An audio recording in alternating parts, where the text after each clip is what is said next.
Hi, everyone. We're going to get started as people come in from lunch and sit. I think this is a great presentation for after lunch. You get to see a lot of pretty images. You get to relax and digest your food. So it should be fun. Cool. So I'm going to be talking about data visualization at Uber, and also how we've contributed and started a frameworks team that is building a lot of open source projects for visualization of like business data, geospatial data, and self-driving car data. So like quick 30-second bio about me. I am a director of engineering at Uber. I've been with Uber for about 3.5 years. I run both the visualization and the data engineering teams at Uber. Prior to that, I've been doing a lot of visualization work at Twitter as well, mostly public-facing data visualization for marketing and communications. Before that, I was doing computer graphics at startups, and I've been, in summary, about 15 years in the visualization field, from the more theoretical side of Viz, like information visualization, to more like kind of the low level, like metal side of things on the GPU. So as I mentioned before, it's been kind of like a long journey of visualization at Uber. We've been with Uber, the group has been for about 4 years. So why do we actually need a visualization team? Like what's the added value for that? We have a pretty major amount of data that we process, we store, and we spend many cycles and energy in order to capture that information, right? From sensor data and from businesses as well. The problem is that like we store all this data, but if you don't really mine that data, you don't get insights from that information. It's a big opportunity missed for the business. You've actually spent lots of cycles and invested lots of energy into something that it's not giving you much return. So a way to mine that data, a way to get insights from that information is through visualization. Here are two examples that are fairly concrete about how visualization has provided value to the business. On the left side is the visualization of the anatomy of a missed pickup. So which airport is that one? Who can tell me that? Yeah, that's SFO. The orange trail is a driver, right? And the blue dot is a rider. Rider is coming to the gate. Driver misses the rider, needs to do an extra loop to go and pick up the rider, and then they go together on a trip. This actually happens more often than what you can probably imagine. And this is one of the primary reasons why a rider might cancel a request. They might create a request with the driver and might not find the driver. There might be some sort of miscommunication, or they cannot see each other, and then they cancel the request. As you can probably imagine, there's a lot of money into this, right? This is really impactful for the business. And so before having this sort of visualizations, we didn't have any way to really understand why somebody would cancel a request. And now we have a pretty fine-grained approach to understanding what happens. On the right side, it's a completely different approach. It's aggregated data. It's aggregated data from millions of records that can tell you like volumes of trips, pickups, and drop-offs across the island of Manhattan. So these are two very different approaches to visualization in terms of like the types of data sets that are being shown, but as you can probably see, they're both very actionable. On the right side, this could be an analysis of supply and demand, and how do you want to like create like marketing campaigns or incentives for drivers. Cool. Another interesting thing about data visualization at Uber is that all this data, every record of this data represents a physical action, right? Like somebody or something has been moved from point A to point B. And if you look at that in aggregate, thinking that we have billions of GPS points that are being stored in our platform only for the Bay Area in one day, which is a huge amount of data, you get to see a lot of interesting patterns that happen throughout cities. And so this is an older work that we've done with the tech brand team in terms of like every column here is a day of the week starting on Monday, and then every row is an hour of day. And there are some interesting patterns that you get to see here in terms of like numbers of trips, right? Like there is a pattern that shows commutes in the morning and a pattern that shows commutes in the evening. I would assume that the commutes in the morning are people going to work. There's also an interesting, if you look at it closely and specifically for Chicago, but also for all the other cities, you get to see a downward trend in terms of the hour where people get to commute to work throughout the week. Like they wake up on Monday and they're like really energized and they get to work really early. And then as days go by, like, you know, they become lazier, and towards Friday, like, you know, they go to work a little bit later. So this is an interesting insight, colorful insight, I guess, through like the urban mobility in cities. The other thing to look at is weekdays versus weekends, right? So you get to see things like which city parties like the longest on a Friday night. Who can answer that question? London or Miami, exactly. If you look at SF, we're not great at that. We should actually get better at that. Anyways, these are some of the insights that are not specific to Uber business, but you can infer in terms of like the behavior of a city as a whole through information that we're sensing throughout trips and throughout sensor data. Cool, so we started a team called the visualization team about 3.5 years ago. The idea here has been to try to build data products to explore self-driving car, geospatial, and business data. The skills for the team are around software engineering, UI engineering, computer graphics, information design, and then data engineering as well. So from the data modeling process to the ETL process to the, you know, surfacing the data over visualization process, we kind of own that function. You can apply visualization to a lot of different areas at Uber, from, as I mentioned, self-driving cars or VTOLs, flying vehicles, all the way to like looking at your KPIs for your own company and like, you know, cross bookings and net inflows. We've kind of categorized some of our work into 5 pillars. We have business insights, which we believe is, you know, an extremely impactful area where visualization takes place. We have visualization for machine learning. It's been incredibly powerful for inspection and debugging of machine learning models, what people call interpretable ML. Geospatial visualization, just as you can probably imagine, like our biggest asset at Uber are, you know, like things that are related to maps and with location data in general. Self-driving, it's a unique problem space where we have to visualize perception, prediction, and motion planning data for self-driving cars. And so this poses like new challenges from the information design point of view, in terms of like how do you represent reality and also enhance that reality with what the vehicle is perceiving, for example. And so that is a pretty important design problem. And then finally, open source.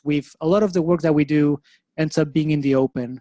And it's been really great to collaborate with the open source team in order to ship some of these frameworks. Cool, so I'll go through each one of these pillars. On the business insights side of things, you know, a lot of our group has developed data products that help with exploration of data and with presentation of data. So we have both a data exploration phase where people kind of write queries and get some of the result sets, et cetera, and get to analyze this. And then from that, you can base that query into what we call Dash Builder, which is an internal product that we have. But some of these components are fairly generic. It allows you to slice and dice the data. In this case, for example, we're grouping our data sets into a sunburst chart, and we get to group this by category. In this case, we're looking at, for example, compute power by organization. So how much CPU power like it is each one of these organizations and sub-organizations using. So we get to visualize this in a radial layout, in a tree map layout. We can pin these things, resize them in a dashboard, and then we can publish that for data consumers. So some of these tools that we've developed here, not all of them are open source, but they're fairly generic tools that deal with a lot of the business insights workflows that happen at Uber. These tools today have, you know, run about 140,000 queries a week. They have about 4,000 monthly active users. So they're, you know, highly used tools, although they're you know, internal tools. On the geospatial side, there's a lot of different use cases for somebody to want to use and analyze geospatial data. It can be as simple as wanting to have a snapshot of what's happening in real time in a city. And you may have 10,000, 20,000 vehicles just, you know, moving around the city, and you want to capture that in real time. There can be use cases for wanting to analyze historically what happens with geospatial data in terms of trips. So looking at trips historically, filtering down those trips across a given area, et cetera. There can be needs for map editing, for example. So you wanted to build tools in order to like tweak different map features and have these sort of like editing capabilities, and so on, right? Like the list goes on. So, but geospatial is kind of the biggest asset at Uber. We've developed this tool that's called Voyager. Externally, it's called Kepler, but it started with a lot of internal use cases where you can have this layered approach to geospatial data. You can visualize data as points. You can aggregate that data in some sort of heat map, bucket that data into squares. You can tilt the map so you can encode a third dimension into that data set. So now we're looking at, for example, density of pickups across New York.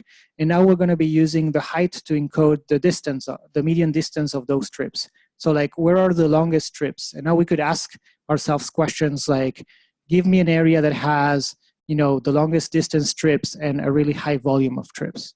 You can also filter things by location. So we have this sort of brushing tool where you can select different areas within within Manhattan in this case, and then look at, for example, from given airports, where do the people go.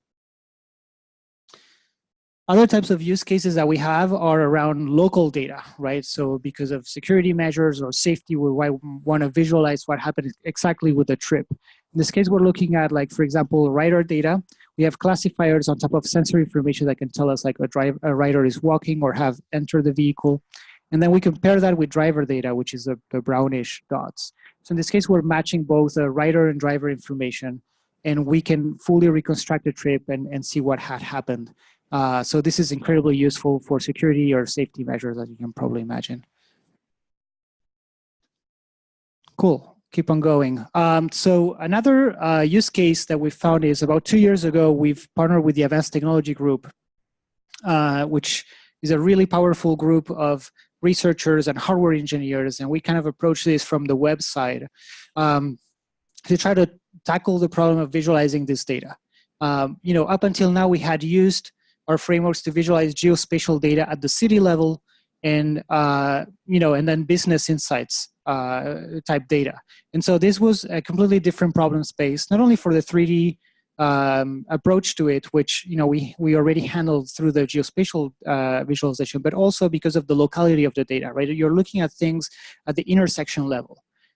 You know, let's say that we've captured like GPS points for cars every, I don't know, 4 seconds, for example. Here, like, you know, because of safety reasons, of course, we need to sense data in hertz. So multiple times a second, we need to actually sample this information. It's an incredibly large volume of data. And an incredibly interesting space because it hasn't been a lot of thought put into how to design a system like this, how to both show the reality and the ground truth of what's going on and what the car perceives of what's going on. In this case, we've developed this sort of like web solution that plugged into different data sets that the ATG group had. And some of the trade-offs of this approach were, you know, on the good side, it was a fully web-based approach. So a lot of these teams are distributed teams, and in order to get an update, or, you know, before they had like OS-specific software and hardware-specific software. And in this case, with the power of the web, we're able to bridge that and to allow for anyone to actually have access to these sort of visualizations, especially good if you're offshoring some of the work. Because if you need to update the software, you just refresh your page and that's it.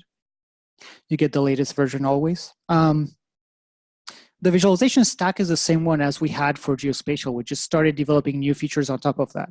I'll talk more about DeckGL later, but this is built on top of DeckGL. It is a different framework because it provides a domain-specific approach to visualizing this data, but essentially it's the same underlying foundations. We've supported a lot of autonomy engineering with this, you know, for different use cases, simulation, triaging, maps, yeah, and it's been like, you know, fairly successful to visualize both the perception side for self-driving cars to the prediction and the motion planning.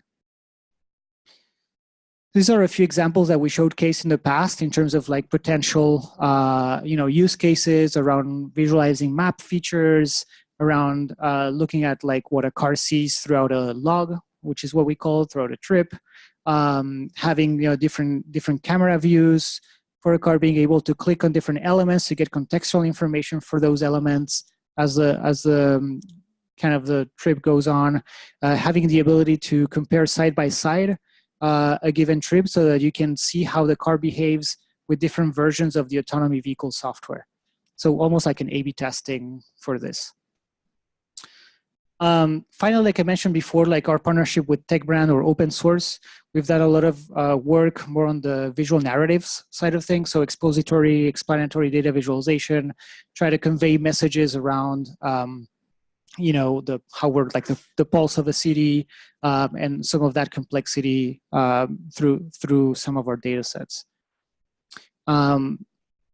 Our partnerships work multiple ways. Our work can get organically picked up by TechCrunch, for example, some of the self-driving work. We can have an intent on some of the visualizations that we do. For example, we want to celebrate a milestone, and we'll create a visual narrative around it to explain this. And also the open source work is actually part of the marketing work that we do too. Cool. So that's some of the use cases that you get to see in the business of like how we apply visualization in collaboration with a lot of other different organizations. Like I forgot to mention this, but we're a data visualization team, right? So if you have no data, there's no visualization coming out.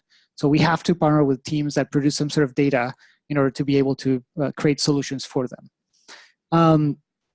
Our group has not stopped at only building frameworks, but we've also invested quite a bit of effort in terms of visualizing, creating applications for data visualization.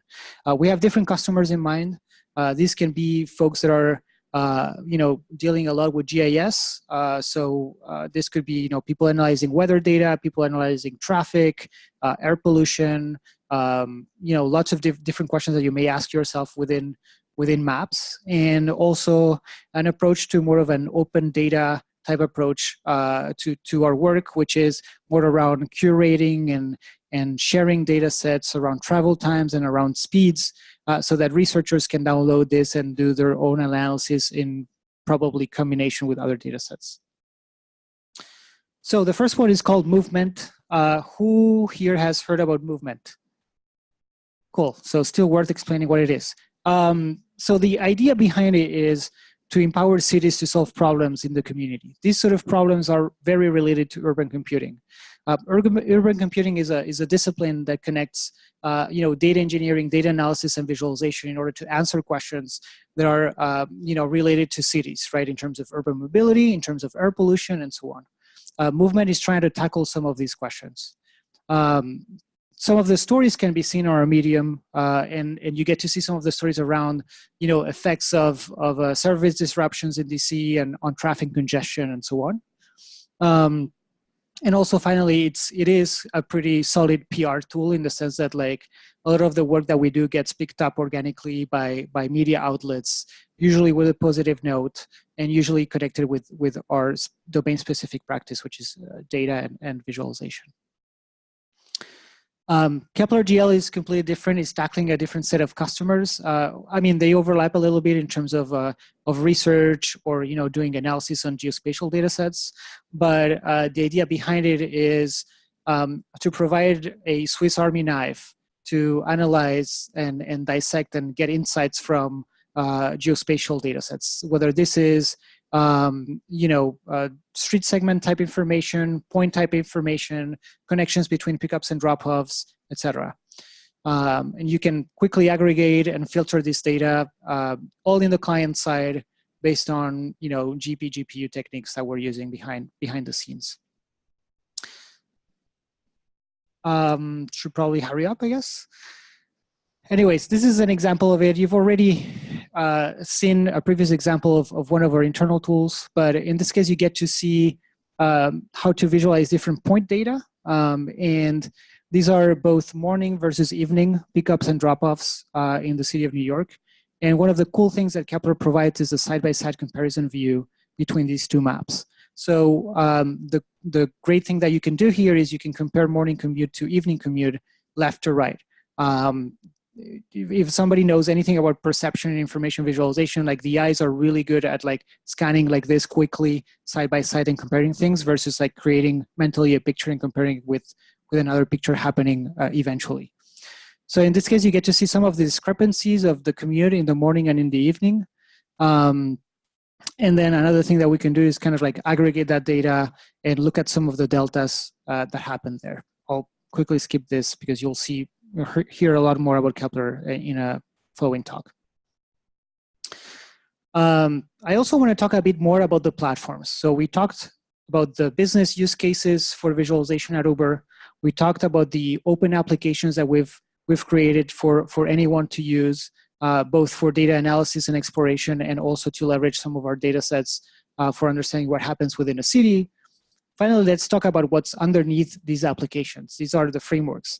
Frameworks share two types of customers. Internal customers are Uber for business needs, and external customers for people leveraging some of these applications or directly leveraging the frameworks.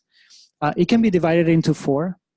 DeckGL, I'll go deeper into that in a moment, but it's a geospatial layering system where you can create your own visualization layers and put them on top of a map, pretty much. It also works with non-geospatial data.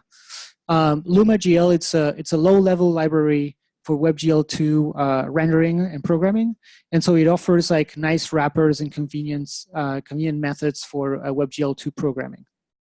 This is the underlying block behind DeckGL and Kepler and others.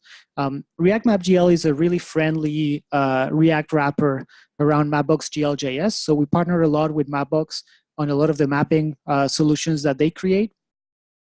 And then finally, React Viz is our approach, an open source approach to abstract data visualization with an emphasis on BI use cases. So a bit more about DeckGL. So it was built with 5 ideas in mind. First of all, the fact that every computer, or at least most of them, have a GPU, and modern browsers today give you great access to this GPU. WebGL2 is OpenGL ES 3.0, so it's the underlying like graphics API that you could use in embedded systems as well. And this is optimized for speeds. In this case, we're visualizing about 1 million points, and it's fairly smooth.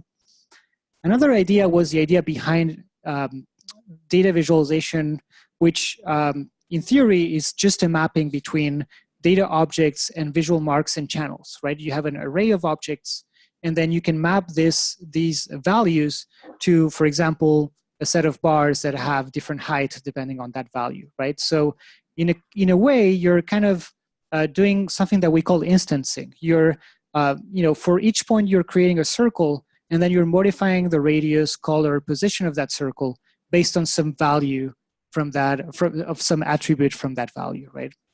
So it so happens that coincidentally, in WebGL, there is a very efficient way to clone things and to create multiple instances of one thing. And we take advantage of that hardware capability in order to apply this sort of like theoretical concept of data visualization. And so we have 4 cases here where you can see that in action. On the top left, you see that we have a whole bunch of different points, and we change the position, the color, and the brightness of those points based on attributes coming from that data. On the top right, we get to see that we have a bunch of hexagons that we con multiple times, where we change their position and their color. Same happens on the bottom left with a bunch of rectangles or squares, and on the bottom right with a bunch of arcs. Oh, and the layering paradigm is a common, very well-known mapping paradigm of like having layers, right, where you can show, street segments or labels or other things within a map. And in this case, you can layer multiple things on the map as well. As I mentioned before, these layers not only do like rendering, but they also do aggregation, filtering, and lots of other things for you. So don't think only about DeckGL as a rendering and visualization system, but start thinking about it also as a way to process and manage your data as well. Finally, I've seen other use cases, as I mentioned, for DeckGL that are non-geospatial specific. In this case, this is an abstract data visualization case. Somebody's creating a t-SNE embedding, some sort of like clustering method. Each dot here is a driver. The idea behind it is to try to find drivers that are in a group that it's like a fraudulent type of drivers. And at the bottom left, that one that's purple is that cohort that we'll try to look for. So it's been used for that sort of exploration as well. One thing that we're very proud, though we recently kind of also changed the way this is being implemented, is kind of like some of the precision that we have through our mapping system. So we we have an option where we can compute all this in the GPU at different zoom levels.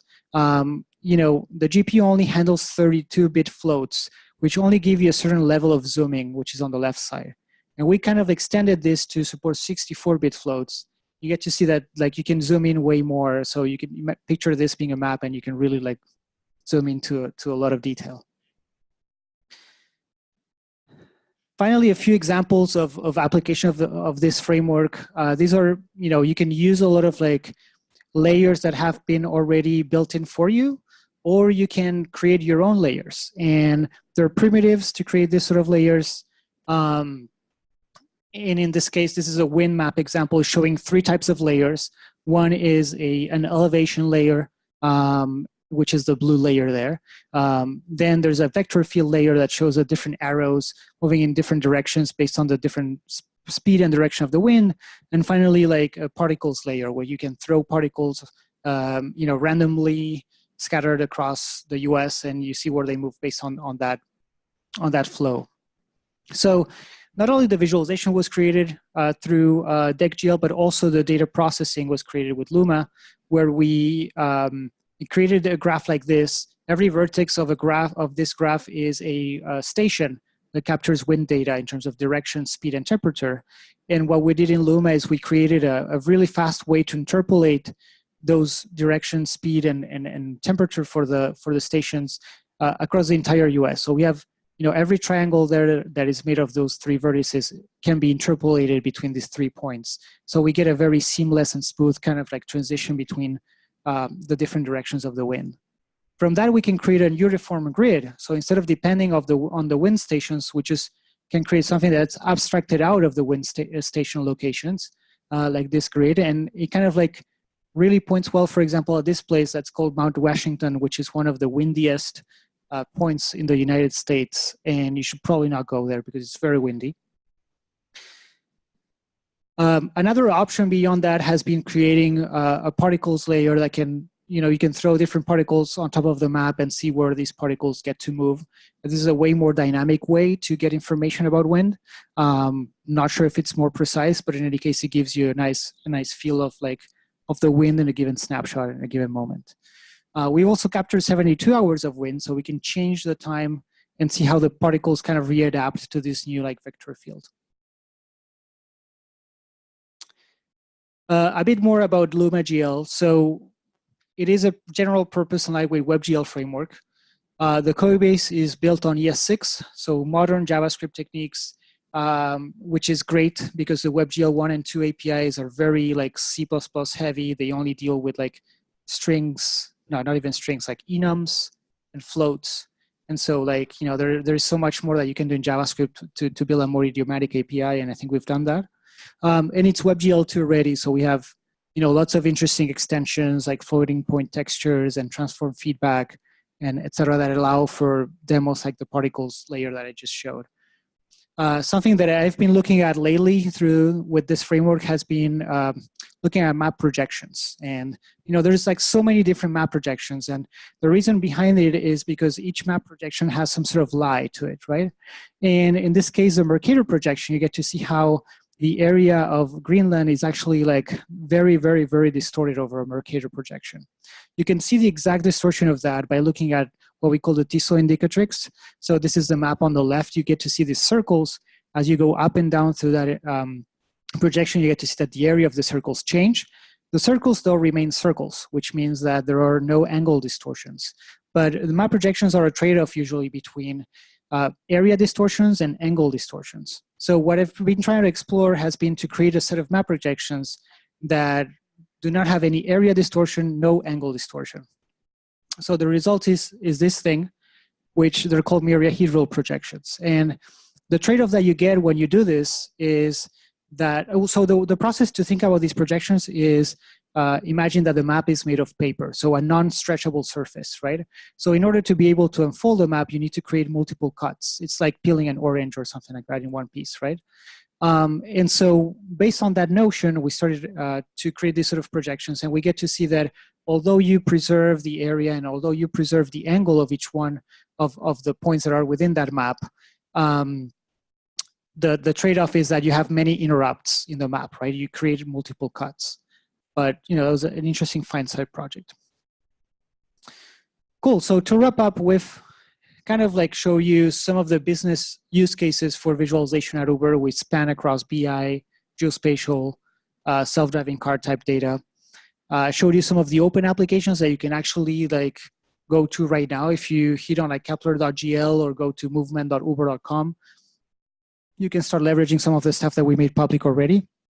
If you're a coder and would like to try out our frameworks, you can just go to deck.gl, ReactMap.gl, and Luma.gl, which are some of the open source frameworks that we've delivered, and they've been very useful. And then finally, we're also going to be open sourcing streetscape.gl, which is our autonomous visualization system.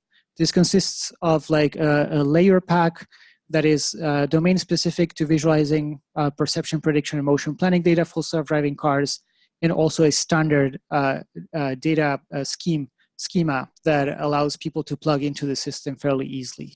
So if you want to check out more about this, you'd like to stay updated on this framework that will be open very, very soon, please go to streetscape.gl and hit on the Keep Me Updated button. That is it. Thank you so much.